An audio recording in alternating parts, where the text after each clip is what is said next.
ओम ओम श्री परमात्मने नमः।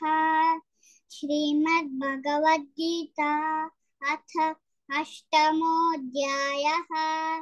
अक्षर ब्रह्म योगः। अर्जुन उवाच किं तद् ब्रह्म किमध्यात्मम् किं कर्म पुरुषोत्तमा अधिभूतं च किं प्रोक्तम् अधिदैवं किमुच्यते अधियज्ञः कथं कोत्र देहेऽस्मिन् मधुसूदन प्रयाणकाले च कथं ज्ञेयोऽसि नियतात्मभिः। श्रीभगवानुवाच अक्षरं ब्रह्म परमम् स्वभावो ज्ञात्ममुच्यते भूतभावोद्भवकरः विसर्ग कर्म संज्ञितः अधिभूतं क्षरो भावः पुरुषश्चादिदैवतम् अधियज्ञोऽहमेवात्र देहे देहभृतां वरा अन्तकाले च मामेव स्मरन् मुक्त्वा कलेवरं यः प्रयाति समद्भावं याति नास्त्यत्र संशयः।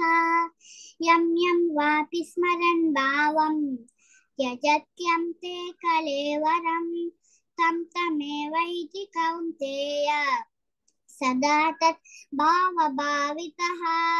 तस्मात् सर्वेषु कालेषु मामनुस्मरयुध्य च मय्यर्पितमनो बुद्धिः मामे वैशस्य संशयम् अभ्यासयोगयुक्तेन